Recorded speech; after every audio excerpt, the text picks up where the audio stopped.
In the summer of 2017, 27-year-old Alloura Wells is in a relationship with boyfriend Augustinus Ballastet and without a permanent home.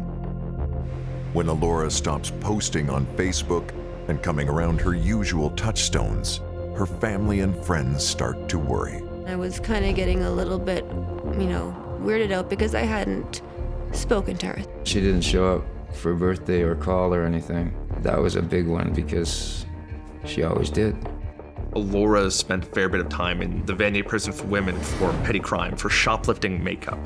It came to be expected from her friends and family that if they hadn't seen her, she was inside Vanier. So I called the jail and they said, yes, there was an Alloura Wells. And I said, okay, great, at least she's safe. A month later, I decided to call the jail back and see if she was out. But it was the wrong person. Somebody had mixed up Alloura with another person. Who knows? But she wasn't inside prison. On August 6, 2017, Alloura's sister Michelle sees a Facebook post by someone she doesn't know. The post stops her heart. The post basically on Alloura's wall by Tony Brown said, "Rest in peace, Alloura." I wanted answers, and it was making me really frustrated that he wasn't helping me. And then eventually he deleted it. Michelle reaches out to Alloura's boyfriend, Augustinus. He tells her he hasn't seen Alloura in a while. He was just telling me that he loves Alloura and that he was in jail. Months go by. At that point, alarm bells go off. At that point, everyone's genuinely worried. November 6, 2017. Alloura's dad walks into the 53rd Division Police Station in Toronto to report his daughter missing.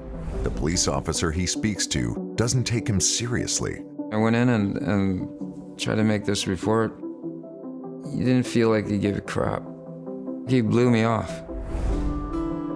The officer didn't take a missing person report, and that was critical. Judge Gloria Epstein, former candidate for the Canadian Supreme Court, shepherds an independent examination of police missing persons investigations that includes the handling of Alloura's case. To his credit, Michael Wells went into 53 Division to report his daughter's disappearance. When I say to his credit, this was not an easy thing for Michael to do. He wasn't comfortable going into a police station. Officer said, "Don't worry, she'll be back soon."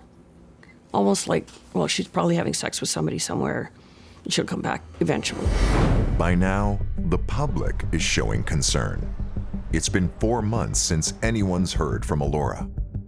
Alloura's dad tries another Toronto police station, the 51st Division. Policing in this city is a lottery. Will you get a cop that cares or will you not? My dad goes to the police station the second time. They did take him more seriously. And he was able to do the report, and I guess the search was on. November 8th, the police finally put out a news release. It's the first time they say anything publicly about Alloura. You're thinking so many different things. You're hoping for the best.